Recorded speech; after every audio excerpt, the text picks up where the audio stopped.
74 भी सेम है, ज़्यादा कुछ नहीं है, बस टाइम लिमिट का फ़र्क है। अब उसमें भी सेक्शन 74 है, सबसेक्शन 2।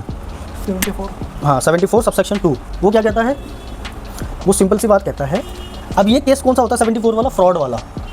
मतलब वो सिचुएशन जहाँ आप जानबूझ के फ्रॉड कर रहे हो, सरकार को रिवेन्यू लॉस कर रहे हो, सरकार का नुकसान कर रहे हो, पेमेंट नहीं कर रहे तो रिवेन्यू लॉस हुआ।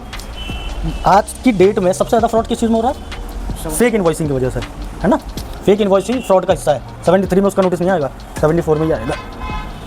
अब 74 क्योंकि अभी फ्रॉड का मामला है तो उन्होंने ऑर्डर इशू करने की भी डेट थोड़ी सी बढ़ा दी और नोटिस को भी इशू करने को डेट बढ़ा दी, ताकि ज़्यादा समय मिल जाए डिपार्टमेंट के पास उसको पकड़ने के लिए, है ना। गलती से मिस्टेक है तो कोई बात नहीं। अब 74 में सबसेक्शन 2 क्या कहता है? सबसेक्शन 2 कहता है आप जो सेक्शन 74 सबसेक्शन 10 में ऑर्डर की लास्ट डेट है या ऑर्डर का जो टाइम लिमिट है, ऑर्डर का जो टाइम लिमिट है उससे कम से कम 6 महीने पहले आप नोटिस इशू करोगे। अब 73 में 3 मंथ्स था, यहाँ 6 महीने का टाइम है। और 74 सबसेक्शन 10 में ऑर्डर लास्ट डेट कौन सी है? 5 साल। वहाँ 5 साल था, यानी कि फाइनेंशियल ईयर ख़त्म हुआ, एनुअल रिटर्न की ड्यू डेट आई, है ना। एनुअल रिटर्न फाइल करना मैंडेटरी नहीं है, इसके लिए ड्यू डेट देखना है हमें बस। ऑर्डर सर 5 साल में आएगा। ऑर्डर 5 साल में आएगा। नोटिस आपको ऑर्डर की कम से कम 6 महीने पहले आना चाहिए, यानी कि इफेक्टिव टाइम क्या रहेगा? 4 साल 6 महीने। ये थोड़ा सा फ्रॉड का मामला है ना, तो टाइम लिमिट थोड़ी सी बढ़ा दी गई।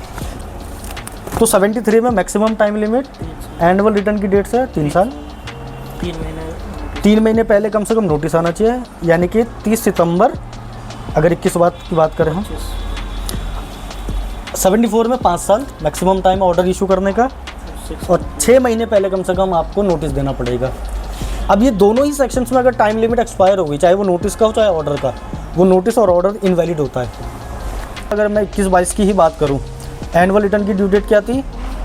31 दिसंबर 2022, है ना।